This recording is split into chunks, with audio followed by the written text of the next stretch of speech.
अस्सलाम वालेकुम नाज़रीन, आज का सच के साथ मैं हूं नदीम हुसैन। पाकिस्तान की सियासी सूरत हाल इस वक्त गैर यकीनी का शिकार है और मामलात जो हैं वो अदम इस्तेहकाम का। ज़ाहिर है अपोजिशन की जानिब से लाई गई तहरीक अदम एतमाद और उसके नतीजे में जारी सियासी सरगर्मियाँ जो हैं वो मामलात को इस नौइयत तक ले गई हैं कि काबीना इजलास जो है वो भी चौथी मरतबा जो है वो ताअत्तुल का शिकार हुआ है। अब इस सारी सूरत हाल के अंदर जो चीज़ सफ़र कर रही है वो पाकिस्तान की मईशत है। देखने की बात यह है कि अब सूरत हाल यहाँ तक आन पहुँची है कि पाकिस्तान की इक़्तिसादी सूरत हाल का मुवाजना जो है वो श्रीलंका से किया जाने लगा है कि वहाँ पर भी ऐसे ही हालात दरपेश थे। सियासी तौर पर अदम इस्तेहकाम था, सियासतदान बाहम उलझे हुए थे और उसके नतीजे में मईशत जो है वो दिगरगूं होती चली जा रही थी और उसका नतीजा आज श्रीलंका भुगत रहा है।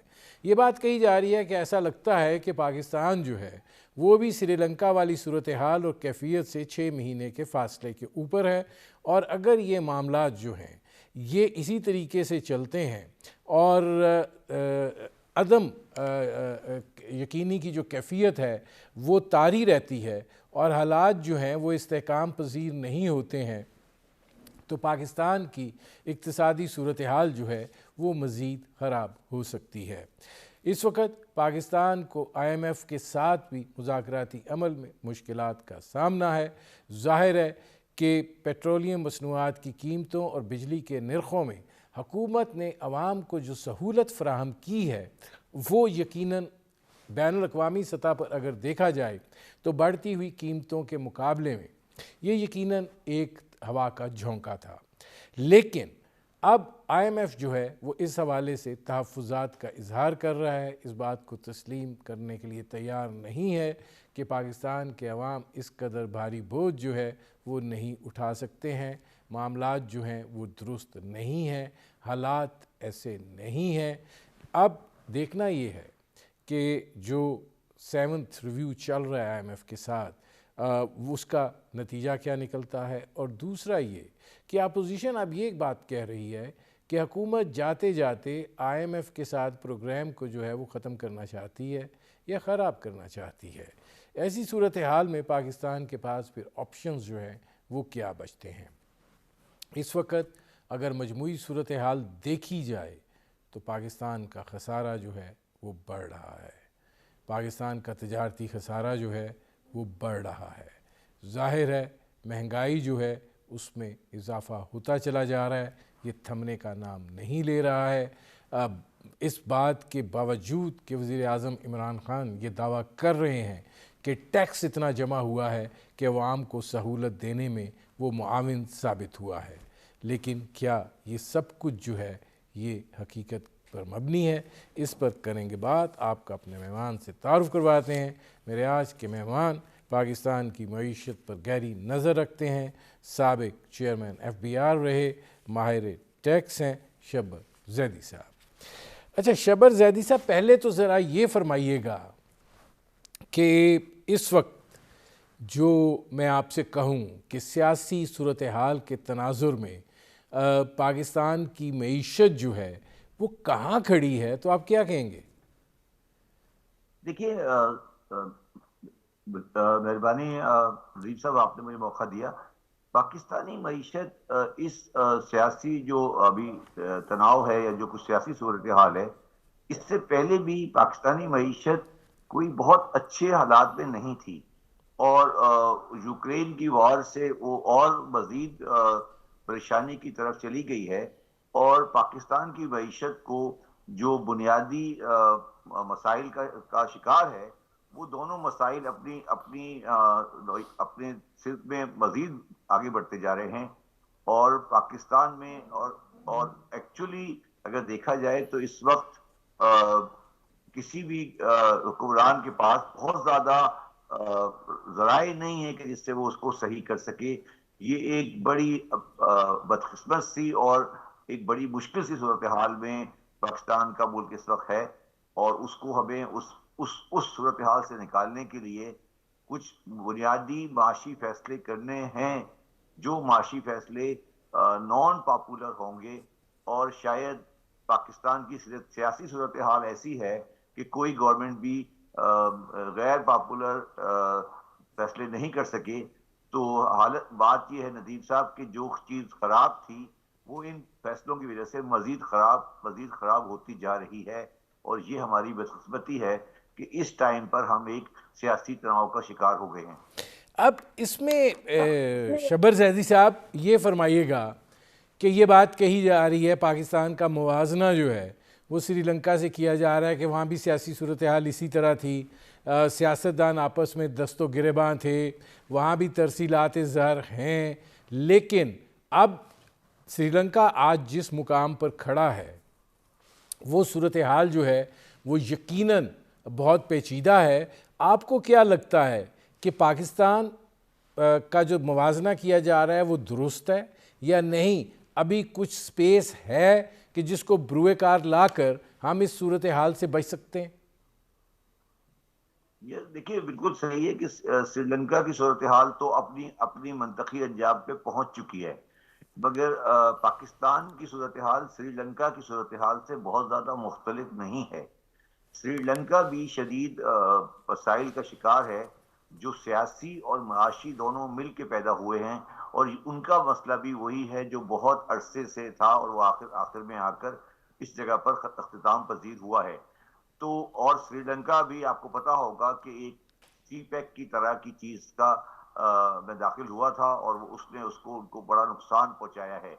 हम उस पोजीशन से बेहतर पोजीशन में खड़े हैं, मगर पाकिस्तान की सूरत हाल 2030 जून 2022 में श्रीलंका से बहुत बेहतर है।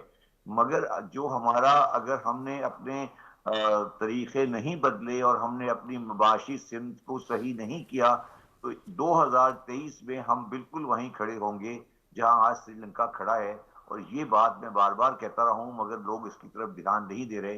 2023 में हमारा और श्रीलंका की मौजूदा सूरत हाल में कोई फर्क मुझे नजर नहीं आ रहा। मैं आगे मुश्किल रास्ता देख रहा हूँ।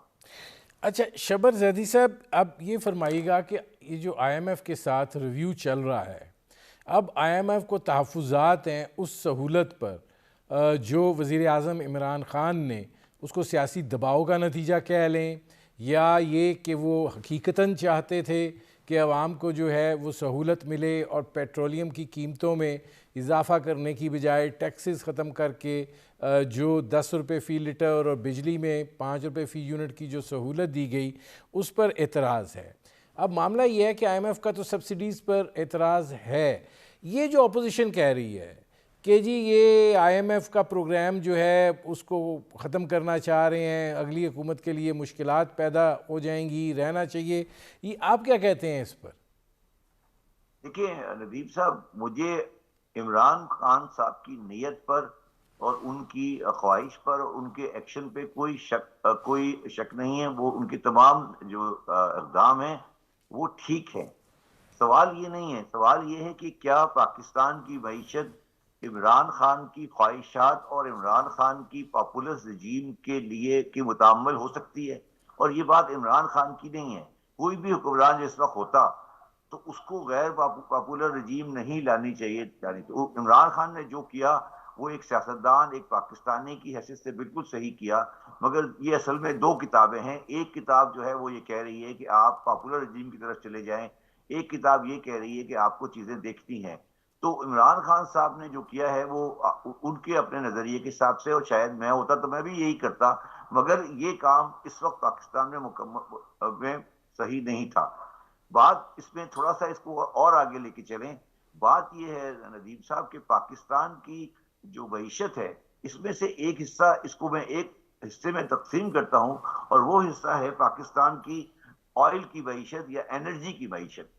पाकिस्तान को जो तबाही का सामना है उसकी वजह पाकिस्तान की एनर्जी की मईशत है। एनर्जी की मईशत में दो बुनियादी मसाइल आ गए हैं। एक मसला ये आ गया है कि हमारा जो एनर्जी की कॉस्ट प्रोडक्शन है बिजली की वो बहुत ज्यादा है, और हमारा सब पूरा रिलायंस जो है वो 65% इंपोर्टेड ऑयल पे बढ़ चला गया, जिससे हमारा करंट अकाउंट बैलेंस आउट होता है।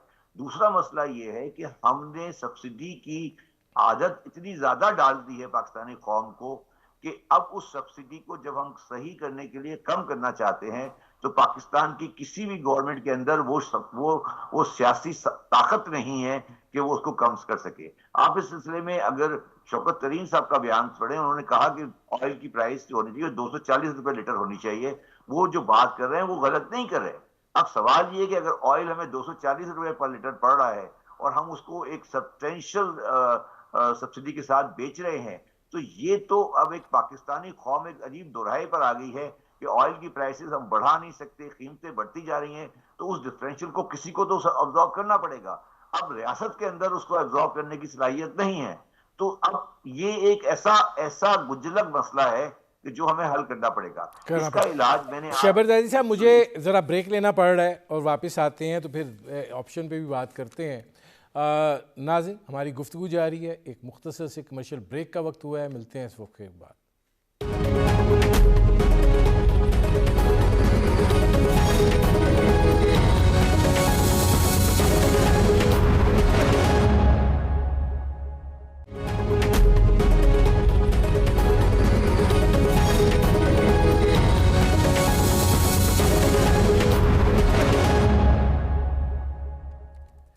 Welcome back. शबर ज़ैदी साहब, ब्रेक पर जाने से पहले जो आप बात कर रहे थे, देखिए गुजारिश ये है कि खाली एक सेक्टर को आप मोरद इल्ज़ाम ठहरा रहे हैं और उसके जो असरात हैं वो आप बयान कर रहे हैं, लेकिन देखने की बात ये है कि हम बहसीत मजमूई असरात ज़ाहिर हो रहे हैं। आपकी रुपए की कदर गिर रही है, कीमतें जो हैं वो अगर बैनुल-अक़वामी सतह के ऊपर उनका इजाफ़ा हो रहा है तो नीचे जो आपको ट्रांसफॉर्मेशन करनी चाहिए थी वो आप कर नहीं रहे हैं, और ज़ाहिर है कि महंगाई में उसी तरीके से इजाफ़ा होता चला जा रहा है। अब ये जो सारा अम्ब्रेला है, इस अम्ब्रेले को तो एड्रेस करने की ज़रूरत है ना, मैनेज करने की ज़रूरत है, इसका तरीक़ाकार इस नौइयत का निकालने की ज़रूरत है कि हुकूमत को भी ज़्यादा नुकसान ना हो और आवाम पर भी जो है वो इस नौइयत का बोझ ना पड़े कि वो कल को उनकी सख़त ही ख़त्म हो जाए। शबर ज़ैदी साहब, देखिए, मैं आपको थोड़ा सा समझा देता हूँ, मुझे थोड़ा टाइम दीजिएगा। देखिए, बात यह है कि पाकिस्तान का जो करंट अकाउंट बैलेंस का खसारा है और जो पाकिस्तान का फिस्कल अकाउंट का खसारा है और जो पाकिस्तान में महंगाई है, ये तीनों एक ही चीज का नतीजा है। और वो नतीजा ये है कि पाकिस्तान का जो इंपोर्ट का बिल है वो एक्सपोर्ट से बहुत ज्यादा है, और उस डिफरेंशियल को पाकिस्तान को कवर करना पड़ता है। और हमारे पास जो टैक्सेशन की रिसीट है वो टोटली इंपोर्ट की बेस्ड हो चुकी है, इंपोर्ट्स के साथ रिलेट हो चुकी है। तो टैक्सेशन नहीं बढ़ रही है, बल्कि इंपोर्ट जब बढ़ती है टैक्सेशन बढ़ती है। ये तीन चार ऐसी चीजें जो शायद मैं आम आदमी को समझा नहीं सकूं, मगर मैं आपको आसान इसको करके ये कह सकता हूं कि देखिए, ये जो दो, अगर आप चीजों को आसान अल्फाज में करेंगे तो वो ये करेंगे कि डॉलर की कीमत इसलिए बढ़ रही है कि पाकिस्तान का करंट अकाउंट का फ्यूचर प्रोजेक्शन बहुत खराब है। तो आज मार्केट ये एक्सपेक्ट कर रही है कि डॉलर की कीमत और बढ़ेगी, तो बढ़ती जाएगी, और वो जब तक तिजारती खजाना कम नहीं होगा वो कभी खत्म नहीं होगी। तो ये डॉलर की, अब इन्फ्लेशन इसलिए बढ़ रहा है कि गवर्नमेंट के खर्चे ज्यादा हैं और गवर्नमेंट अपने जराए कम है, तो उसकी वजह से इन्फ्लेशन हो रही है। और इन्फ्लेशन को और मजीद जगह इसलिए मिल जाती है कि गवर्नमेंट उसको सब्सिडाइज कर रही है, तो उसके लिए रुपए छापती है, तो और बढ़ती जा रही है। इन सारी चीजों का मकसद ये है कि पाकिस्तान का बुनियादी खदुखाल जो है फिस्कल अकाउंट में भी और करंट अकाउंट में भी दोनों लिहाज से गलत हो गया है। अच्छा, अब इसका जो बात मैं आपको कहना शुरू कर रहा था, शायद बात आप कहना चाहता हूं कि बात ये कि अब इसका इलाज क्या है। अच्छा, इसका इलाज नहीं, एक मिनट शबर ज़ैदी साहब, मैं इलाज की तरफ आता हूं, लेकिन इधर एक और सवाल है। अब सवाल ये है कि जाहिर है कि जो हमारा एनर्जी की जो यूनिट्स जब लग रहे थे तो उस वक़्त हुकूमत का मौक़िफ़ ये था कि हमने इसको अपनी जो ग्रोथ टारगेट की हुई है, यानी 6%, 7%, ये जो एनर्जी के यूनिट्स लग रहे हैं, इनकी कीमत जब आपकी ग्रोथ बढ़ेगी, आपकी शरह नमू बढ़ेगी, तो वो इसको कंपनसेट करेगी, इंडस्ट्रियल बेस बढ़ेगा, आपके जो आपने जो सी पैक के अंदर जो आपने स्पेशल जोन्स जो हैं वो इन प्लेस आएंगे, उसका एक डिसिप्लिन बनाया हुआ था। तो ये उसको मद्देनज़र रख के किया था। अगर ये नहीं हुआ है और उसके नतीजे में आपके पास चाराकार ही कोई नहीं है कि अब आप कीमत बढ़ाते जाएं, तो आपको लगता है कि अगर ग्रोथ बढ़ती, इंडस्ट्रियल बेस बढ़ता, तो ये सूरत हाल ना होती? देखिए, आप ये, मुझे अगर मैं आपकी बात को समझ सका हूं, तो आप ये कह रहे हैं कि मैंने ज्यादा बिजली, महंगी बिजली इसलिए बनाई थी कि उस बिजली से मैं एक्सपोर्टेबल सरप्लस बनाता और वो एक्सपोर्टेबल सरप्लस बेचता, तो बाहर डॉलर आता, तो मैं उसके डॉलर से बिजली की रॉ मटेरियल खरीदता। यही आपका आर्गुमेंट है ना, कि अगर मैं, मेरे पास जो बिजली के लिए महंगा इधर खरीदना पड़ रहा है, वो डॉलर जो मैं दे रहा हूं उसको मैं एक्सपोर्ट की इंक्रीज से कंपनसेट करता। यही आर्गुमेंट है ना आपका, अगर मैं आपकी बात को सही समझाऊं। यही, उसके अलावा कोई आर्गुमेंट नहीं है। देखिए, रुपए की बात नहीं हो रही है, मेरी बात समझे आप। इस बात को शायद पूरी तरह नहीं इंक्लूड कर रहे कि पाकिस्तान की बिजली की मईशत डॉलर बेस्ड है। पाकिस्तान की बिजली की मईशत रुपी बेस्ड नहीं है। तो बिजली के लिए फ्यूल भी बाहर से आता है और उसका प्लांट भी बाहर से आता है और उसका इन्वेस्टर भी बाहर से आता है। तो अगर आपने बाहर से पैसे लाकर, ये तीनों पैसे लाकर, डॉलर लाकर आपने बिजली का प्लांट लगाया था, तो आपको ये भी रियलाइज करना चाहिए था कि उस डॉलर को देने के लिए वापस डॉलर एक्सपोर्ट से आएगा, और वो आएगा by increasing the exportable surplus. मगर हमारी पिछली गवर्नमेंट ने, खासतौर पे नवाज शरीफ गवर्नमेंट ने, इंपोर्ट को तो बढ़ाया और एक्सपोर्ट तो 5 साल में वो सेम की सेम रही। तो उन्होंने तो उल्टा काम कर दिया ना, कि बिजली तो लगा दी मगर एक्सपोर्ट को नहीं बढ़ाया। तो ठीक है, शायद इकोनॉमी तो 6% ग्रोथ पे चली गई, मगर डॉलर तो नहीं मिला ना आपको। ये गलती पाकिस्तान की मैशत कभी माफ नहीं करेगी। हुआ, आप समझे हुआ क्या है, कि आपने डॉलर खर्च कर कर प्लांट लगा दिए, मगर उसके जवाब में वापस करने के लिए डॉलर तो नहीं आए ना। एक्सपोर्ट तो वहीं की वहीं खड़ी है। और मैं आपको बता दूं नदीम साहब, ये वहीं की वहीं खड़ी रहेगी, ये नहीं बढ़ने वाली। इसलिए मैं परेशान हूं। ये मैं आपको बता रहा हूं, मुझे प्रॉब्लम पाकिस्तानी रुपी में नहीं है, पाकिस्तान डॉलर में डिफॉल्ट की तरफ जाने वाला नहीं है, शबर क्योंकि जैदी साहब, अगर आप ये बात कह रहे हैं, तो ये जो अब फंदा है, इस फंदे को ढीला करने के लिए या इसमें से गर्दन निकालने के लिए फिर ऑप्शंस क्या हैं? मैं बताता हूँ ऑप्शन। इसमें ऑप्शन, 2 ऑप्शन तो मैं अभी आपको दे देता हूँ, बिल्कुल क्लियर।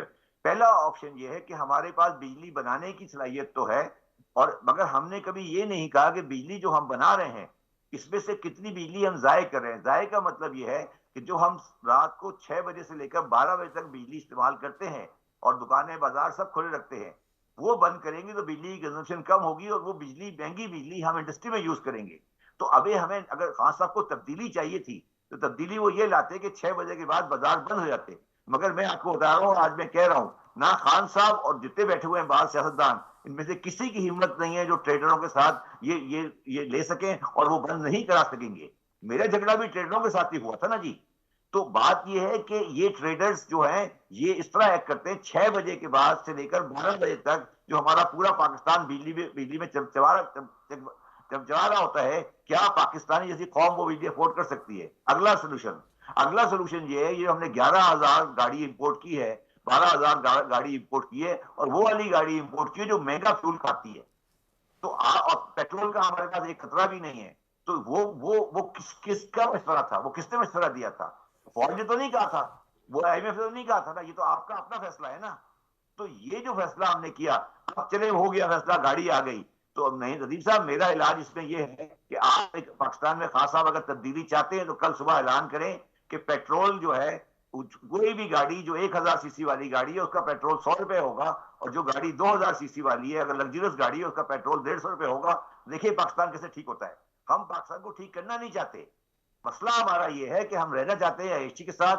हम अमीर तबकों के लिए बातें करते हैं, और कि सियासत में हम बात करते हैं कि हम पाकिस्तान को चलाना चाहते हैं। हम पाकिस्तान को चलाना नहीं चाहते। मुझे एक ब्रेक लेना पड़ रहा है शबर जैदी साहब, मैं वापस आता हूँ। नाज़रीन, हमारी गुफ्तगू जारी है, एक मुख्तसर से कमर्शियल ब्रेक का वक्त हुआ है। मिलते हैं इस वक्फे के बाद।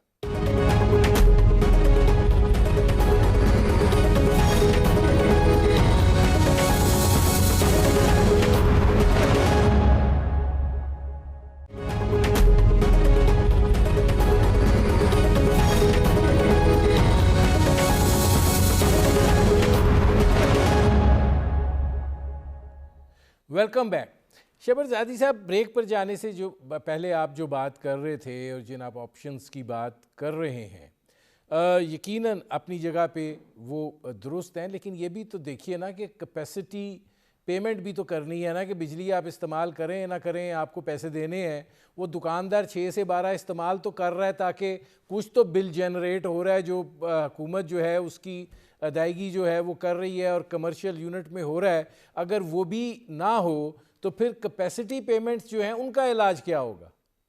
मैं बताता हूँ कैपेसिटी पेमेंट का इलाज क्या है। देखिए, कैपेसिटी पेमेंट का इलाज ये है जनाब कि कैपेसिटी पेमेंट जो है वो एक्चुअली गवर्नमेंट पाकिस्तान ने प्लान नहीं लगाया है। गवर्नमेंट पाकिस्तान ने उस आदमी को एक बॉन्ड दिया है कि भाई तुम ये बॉन्ड ले लो, डॉलर में 17% रिटर्न है, सारी जिंदगी मेरी गारंटी है। ठीक है ना जी। तो ये इसका इलाज ये है कि पाकिस्तान तमाम आईपीपीस की जितनी भी पेमेंट है वो तकरीबन मेरे हिसाब से 5 बिलियन बनती है, 5 बिलियन। तो उसको हम दे रहे हैं 17% डॉलर के ऊपर। ठीक है जी। आप जानते हैं नदीम साहब, डॉलर पे 17% दे रहे हैं। पाकिस्तान के बुरे हालात में भी आज डॉलर पे आपको 5% में मिल जाएगा। तो आप 5% डॉलर बॉरो करें एनर्जी फंड रेस करके और इन सबको फारिग करें। आप समझे ना, हिम्मत है तो करें ना। ये बेकार की बातें क्यों कर रहे हैं? आपके अंदर हिम्मत है तो आप आईपीपी की टोटल इन्वेस्टमेंट 5 बिलियन डॉलर भी नहीं है, इससे भी कम है। आपका बाजार में आपको आज 4 से 5 बिलियन डॉलर के ऊपर ये डेट मिल जाएगा। ठीक है। और आप इनको 17% दे रहे हैं। तो आपका मसला यह है कि आपकी हिम्मत नहीं है, आपका दिमाग काम नहीं कर रहा है। आपने आप उसी उसी टीम के डब्बे को घुमा रहे, गोल गोल घुमा रहे हैं। आपके अंदर इनोवेटिव सोच नहीं है। पाकिस्तान के माशरे में इनोवेटिव सोच खत्म हो चुकी है। मैंने जो आपको सोल्यूशन दिया है, ये जो आईपीवी वाला, आप पाकिस्तान के किसी बंदे से पूछ लें, अगर वो मेरी बात से डिराई कर सके, ये बिल्कुल सीधा सोल्यूशन है। ये सिर्फ आईपीपी को खुश रखने के लिए किया जा रहा है, चाइना के आईपीपी को फंड करने के लिए किया जा रहा है कि आप उनको 17% का रिटर्न दे रहे हैं डॉलर पर। आप मुझे बताइए, ये 17% का रिटर्न डॉलर पर, क्या डॉलर की बोरिंग नहीं है? दुनिया का कौन सा आदमी उसको डॉलर बोरिंग नहीं कहेगा? तो कौन सा नहीं, शबर जैदी साहब ये फरमाइएगा, आप इनोवेशन की बात कर रहे हैं, आप ये बात कह रहे हैं कि 17% रिटर्न दे रहे हैं, 4 से 5% पे आप लोन लेके इनको पे ऑफ कर दें। आपको क्या लगता है कि जो हुकूमतें हैं वो शऊरी तौर पर ये नहीं करना चाह रही थी, ना करना चाहती हैं? अगर करना नहीं चाहती हैं तो उसकी वजह क्या है? क्योंकि ये तो आप उनके लिए सहूलत पैदा कर सकता है, उनके लिए फाइनेंशियल स्पेस पैदा कर सकता है कि उसको वो ज़्यादा बेहतर अंदाज में अवाम की फलाह बहबूद के लिए खर्च कर सकें। बात ये मैं बड़ा सख्त लफ्ज़ इस्तेमाल करना चाहता हूँ, मगर पाकिस्तानी हुकूमतों के अंदर माशी शऊर कभी आया ही नहीं। शऊरी तौर पे नहीं कर रहे वो। माशी शऊर एक चीज होती है जिसमें आप कौम का वफाद देखते हैं माशी शऊर के तहत। जब जब शहबाज शरीफ साहब ने कोल पावर प्लांट साहिवाल में लगाया था, तो क्या ये माशी शऊर था कि कोई 1000 मिल जाएगा? बात सवाल शऊरी तौर पे नहीं है, गैर शऊरी की बात नहीं है। इनके पाकिस्तानी स्टेट के अंदर कभी माशी शऊर नहीं आया। इसलिए नहीं आया कि पाकिस्तानी स्टेट की जो माशी शऊर है वो सारी जिंदगी उन्होंने बाहर से बोरो किया है। उनके लिए ये बात जो मैंने आपसे कही है, यही बात अगर आज कल कल वर्ल्ड बैंक वाला कह देगा, ये कल कर लेंगे। ये मैं आपसे कह रहा हूं ना, ये वाली बात। लेकिन अब शब्बर जैदी साहब ये फरमाइएगा कि इस वक्त जो पाकिस्तान में अफरात ज़र की सूरत हाल है, और ज़ाहिर है महंगाई से हर कोई परेशान है, रुपए की जो हैसियत है वो तो लगता है कि उसकी कोई हैसियत ही नहीं है। क़ुव्वत ख़रीद लोगों की मुतासिर हुई है। आप ये सस्टेनेबल है? देखिए, मैं आप बार बार उसी बात पर आ रहे हैं ना। आप तो इन सब चीजों का रिजल्ट बता रहे हैं ना कि ये है। ये तो रिजल्ट है ना यार। ये तो रिजल्ट हो रहा है ना। एक गलत फैसले जो पहले हुए हैं वो, और जो गलत फैसले आज, उनका रिजल्ट है कि महंगाई है, लोग बढ़ रहे हैं, इन्फ्लेशन है। ये तो रिजल्ट है ना। हम ना कॉस्ट पे जा रहे हैं ना सोल्यूशन पे जा रहे हैं। कि पहला कॉस्ट क्या था, सोल्यूशन मैंने आपको 2 बताए। आप कहते हैं मैं और बता देता हूँ। बात ये है नदीम साहब, पहले आप ये तो पैदा फैसला कर लें कि पाकिस्तानी स्टेट के इकोनॉमिक्स के पास शऊर है किसी मईशत को चलाने का? नहीं है। एक्सेप्ट करें पहले इसको एक्सेप्ट करें कि ये स्टेट गैर शऊरी, गैर मुनसफाना, गैर बासी बुनियादों पर चलती रही है। मैं आपको इसकी 50 एग्जाम्पल दे सकता हूं। शबर जैदी साहब, ये जो हम वजीर खजाना लगा देते हैं, इसहाक डार हैं, शौकत तरीन हैं, फिर हफीज़ शेख साहब आए, कौन नहीं आया। आपको लगता है ये बस ऐसे ही आ जाते हैं डंग टपाऊ काम चलाने के लिए? नदीम साहब, आप मुझे एक बात बताइए, वजीर खजाना का काम माशी पॉलिसी होता है? वजीर खजाना का माशी पॉलिसी नहीं होता। वजीर खजाना सिर्फ एक पाकिस्तान का कैशियर होता है। माशी पॉलिसी का काम होता है प्लानिंग कमीशन का। हमारा प्लानिंग कमीशन का चेयरमैन, डिप्टी चेयरमैन होता है 22 ग्रेड का अफसर। आप बुनियादी बात करें ना, आप अगर मईशत से वाकिफ हैं तो कभी जाके अपनी खोलिएगा, अभी जाके अपना सोशल मीडिया, उस पर देखिएगा, इंडिया में एक आदमी होता था मोन्टेक सिंह आलोवालिया, वो 6 गवर्नमेंट में प्लानिंग कमीशन का चेयरमैन रहा था। भाई, इन वजीर खजानाओं से आप मुल्क नहीं चला सकते। मुल्क कभी भी वजीर खजाना नहीं चलाते दुनिया में कहीं। दुनिया के तमाम मईशतें चलाती है इकोनॉमिक प्लानिंग कमीशन, जो ये डिसाइड करता है कि आज से 10 साल बाद बिजली कहां कैसे पैदा होगी। वो ये डिसाइड करता है कि आज से 10 साल बाद कितने लड़के आईटी में जाएंगे, कितने लड़के मेडिकल में जाएंगे। अगर ये फैसले आप शाम को सियासी जलसों में करेंगे तो फिर तो आपका यही हशर होगा ना। नहीं, वो तो चाहे आप मनसूबाबंदी का वजीर असद उमर को बना दें, लेकिन मामलात ये हैं कि नवाज शरीफ साहब भी हो, कोई भी हो, वो तो फैसला लीडर कर देता है कि ये करना है। प्लानिंग कमीशन तो बस उसका। मेरी बात सुनो ना, फिर क्यों मेरे मुंह से वो इन लोगों की शख्सियतों के बारे में बात करना चाहते हो यार? ये तो बेचारे मजलूम है ना, इनके बारे में बात क्यों कर रहे हो? अगर आप पाकिस्तान की मईशत से वाकिफ हैं तो पाकिस्तान की मईशत पहले 5 साल में बहुत अच्छी चली थी, इसलिए उसमें 5 ईयर इकोनॉमिक प्लान थे, और वो 1971 में आखिरी 5 ईयर प्लान खत्म हो गया। ठीक है ना? उसमें कोई आदमी नहीं होता, असद उमर या एहसन इकबाल, इनके बारे में क्या बात करना है यार? इनके बारे में बात करना अपनी बात को खराब करना है ना। तो 5 प्लानिंग कमीशन पाकिस्तान में रह चुके हैं, ठीक है, और जब 5 71 के बाद प्लानिंग कमीशन खत्म हो गया, पाकिस्तान की इकोनॉमी तबाह हो गई। बात समझने की कोशिश करें। देखिए, एक हम जज्बाती होकर मुख्तलिफ बात कर लें, हम कुछ और कह दें, बात समझे। आपके पास आज भी, आज आपने बिल्कुल सही कहा कि आज 22 में हम श्रीलंका की जगह पे नहीं है। आज पाकिस्तान का इलाज ये है, नदीम साहब मैं आपको इलाज दे रहा हूं। आप एक डिप्टी चेयरमैन प्लानिंग कमीशन लाएं, उसको एम्पावर करें, उसको गारंटी करें कि आप अगले 10 साल तक कहीं नहीं जा रहे, और आपको एम्पावर करें और ये सियासी मामला से उसको अलग करें। मैं आपको आज यकीन से कहता हूं कि पाकिस्तान ठीक हो जाएगा। और मैं आपको आज ये भी बता रहा हूं कि हम इसी तरफ जा रहे हैं, मगर वो जो आदमी लाया जाएगा हो सकता है वो सियासी सिस्टम से नहीं आए। बहुत शुक्रिया शब्बर जैदी साहब। मेरे प्रोग्राम का वक्त ख़त्म हो रहा है। नाज़रीन, ये थे शब्बर जैदी जिनकी आपने गुफ्तगू सुनी। अब तक के लिए इतना ही, इजाज़त दीजिए। अल्लाह हाफ़िज़।